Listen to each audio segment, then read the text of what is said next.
Assalamualaikum warahmatullahi wabarakatuh. Bapak Ibu Kepala Sekolah atau Kepala Madrasah, Bapak Ibu Guru maupun tenaga kependidikan yang sedang mempersiapkan akreditasi, berikut kita akan ulas tentang komponen 4 instrumen akreditasi bahan PDM tahun 2024. Langsung saja kita perhatikan kerangka instrumen akreditasi ini ya. Sebagaimana yang sudah kita bahas, ada 4 komponen dalam instrumen akreditasi. Untuk komponen 1, 2, dan 3 sudah kita bahas pada video sebelumnya. Sekarang kita fokus pada komponen yang keempat, yakni hasil belajar. Untuk hasil belajar ini sumbernya adalah data asesmen nasional. Untuk butir instrumen akreditasi pada komponen 4 tidak ada butir instrumen akreditasinya. Jadi Bapak Ibu tidak perlu menyiapkan bukti kinerja atau bukti dukung khusus ya, karena analisanya nanti adalah dari data AN atau asesmen nasional. Kemudian SNP, Standar Nasional Pendidikannya, untuk komponen 4 ini masuk dalam standar kelulusan. Yang perlu diperhatikan untuk rapot pendidikan ini adalah hasil dari asesmen nasional. Untuk pendidikan dasar dan menengah nanti fokus pada indikator A1, A2, dan A3. Sedangkan untuk PAUD tidak ada analisa dari rapot pendidikan, nanti sumbernya diperoleh dari proses pembelajaran, terutama ketercapaian kompetensi pada anak didik ya.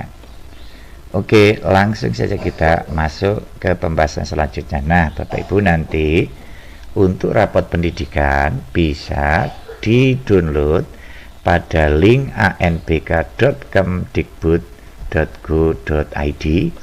Cukup memasukkan user dan password, kemudian kita tuliskan kode keamanan, kemudian kita klik masuk ya, sehingga nanti di dashboardnya nanti ada tentang rapot pendidikan yang bisa kita download beserta analisa-analisanya. Nah, mungkin untuk saat ini karena sudah mau masuk ANBK di tahun 2024 ini, mungkin menu untuk rapot pendidikannya masih belum ada ya. Nah, kita ke pembahasan berikutnya. Yang diukur pada komponen 4 itu apa ya? Nah, ini kita tuliskan jenjangnya, kemudian asesmen nasionalnya, dan butir khusus dalam akreditasi ya. Untuk PAUD tidak ada analisa dari AN atau asesmen nasional.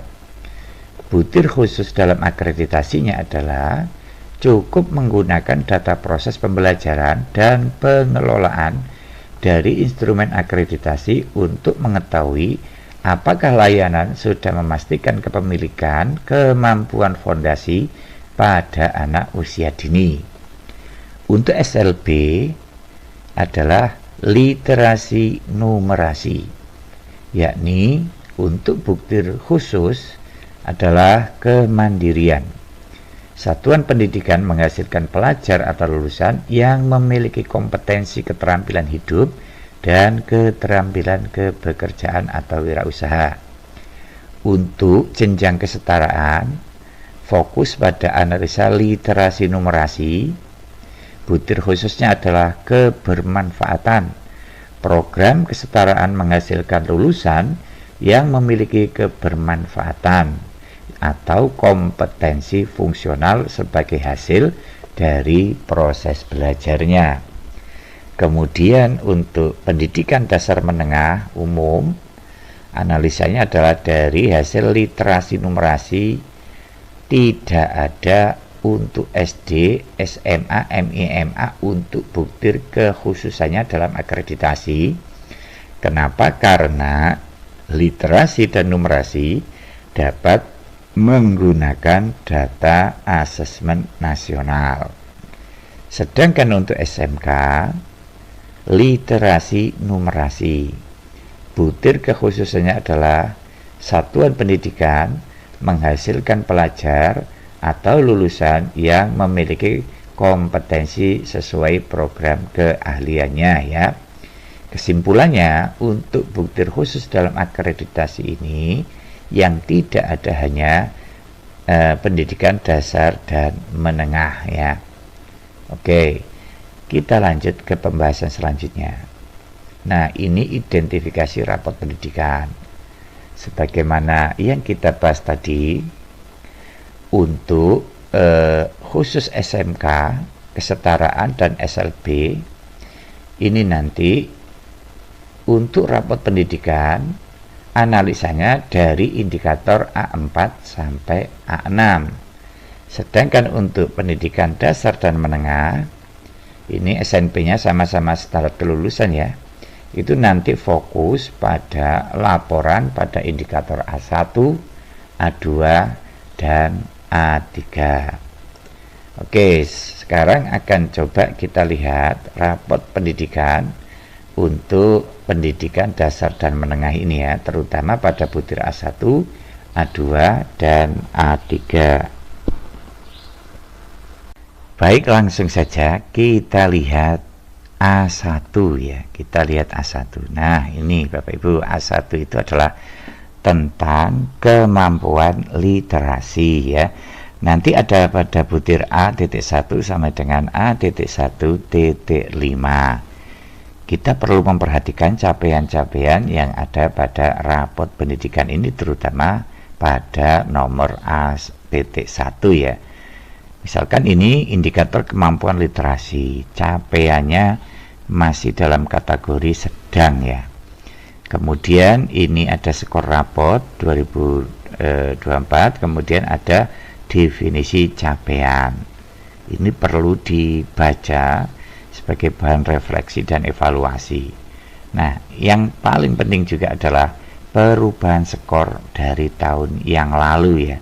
Ini ada yang naik, ada yang tidak berubah, ada yang naik, ada yang turun, ada yang turun. Nah, ini bisa menjadi bahan refleksi bagi satuan pendidikan, baik sekolah atau madrasah, dalam memperbaiki terutama di proses pembelajaran tentang indikator literasi ini, supaya ke depan hasilnya bisa lebih baik.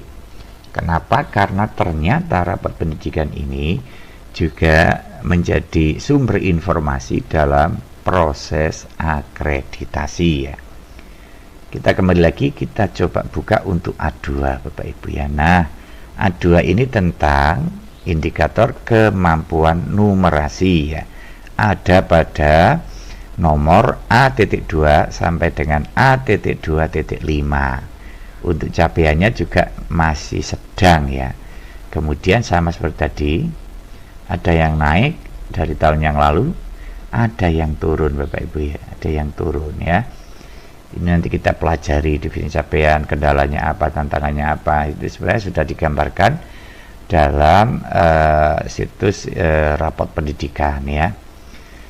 Kemudian yang ketiga yakni A.3 ya. Nah, ini tentang karakter ya. Ada pada nomor A.3 sampai dengan A.3.6 ya. Kita lihat capaiannya juga masih sedang, misalkan ini contohnya ya. Kemudian ini ada definisi capaian, kemudian ada perubahan skor ya. Nah, ini ternyata juga sama, ada yang naik, ada yang naik, ada yang naik, kemudian ada yang turun ya. Jangan sampai nanti yang naik ini nanti jadi tidak berubah atau turun ya. Ya minimal tidak berubah lah ya. Sedangkan yang turun-turun ini nanti kita bisa melakukan langkah-langkah oleh satuan pendidikan, mungkin dalam proses pembelajarannya atau dalam latihan asesmennya. Itu nanti kita sesuaikan dengan asesmen-asesmen yang berbasis literasi dan numerasi misalkan ya. Oke Bapak Ibu, kita lanjut ya.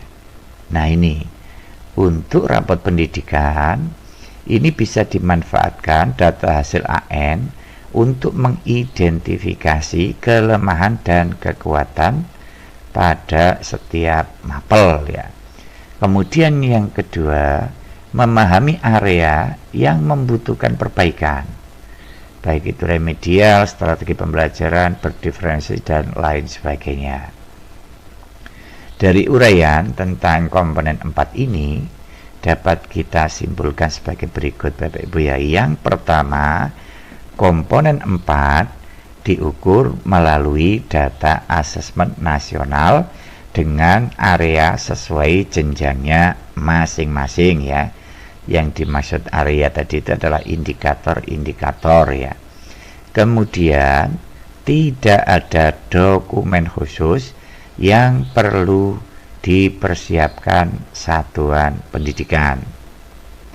Kemudian satuan pendidikan perlu meningkatkan hasil belajar terutama literasi numerasi merujuk evaluasi rapot pendidikan sebagaimana yang kita ulas tadi pada capaian ya, ada yang naik, ada yang tidak berubah, dan ada yang turun ya. Itu menjadi bahan perhatian kita ya untuk menentukan langkah-langkah strategis dalam memperbaiki mutu terutama pembelajaran yang mengandung unsur literasi dan numerasi.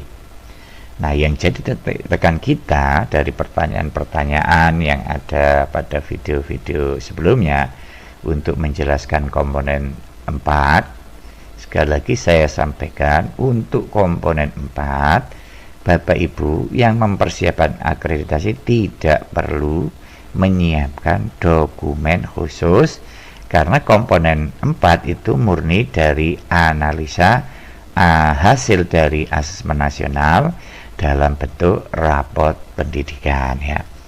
Demikian penjelasan kita untuk memahami komponen 4 dalam instrumen akreditasi BAN PDM tahun 2024. Mudah-mudahan ada guna dan manfaatnya. Saya akhiri wallahul muwaffiq ila aqwamit thoriq. Assalamualaikum warahmatullahi wabarakatuh.